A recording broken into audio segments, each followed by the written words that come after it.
Oh, mga Lods, good morning. May nadaanan lang akong isang ka-content creator natin, post niya, and it brings back memory, and I just want to share my thoughts. Ito mga Lods, opinion ko lang to ha, hindi to opinion ng iba. Based on experience lang sa buhay ko. Ito ang wag na wag niyong gagawin pag nandito na kayo sa sitwasyon na to. Ang magpapansin and risk everything that you got para lang makakuha ng atensyon ng partner nyo. Kasi sa akin mga Lods, based on facts of life, pati sa akin na rin, nakaranasan ko to, hindi to karanasan ng iba, and my experience only, and these are my opinion. Wag Lods, wag na wag yung gagawin yan. Magpapansin kayo, tapos, mawawala lahat sa inyo, and what's gonna happen? Still gonna be the same. Pare-pareho pa rin. Wag na wag yung gagawin yan.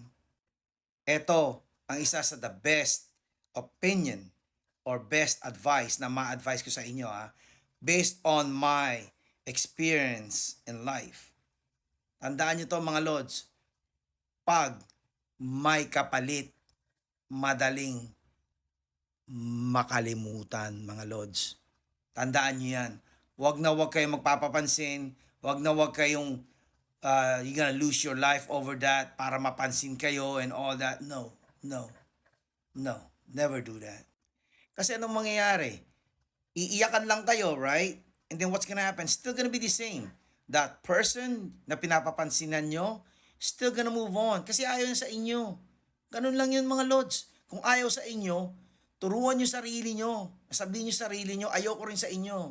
And to make the story short, kung ayaw nyo, ayaw ko din sa inyo. Ganun lang yun mga Lods.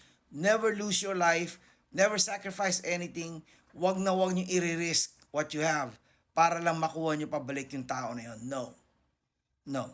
Pag may kapalit, madaling makalimutan. So yun lang mga Lods. Try nyong maghanap ng iba. Makikita nyo yung difference. You get to move on easy. That's something I've been through, believe me. Oo, admit ko, nagkaleche-leche buhay ko and all that other stuff kasi of what I've done, which is totally wrong. Pero at the end of the day, nagkaroon din naman ako ng blessings. Kita nyo, may dalawa ng bubuwet. Lalaki na, babae pa, pogi na, maganda pa.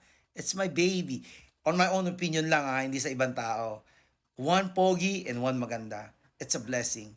So mga Lods, based on experience, don't go there. Move on. Maghanap kayo ng kapalit. Believe me, you see the difference.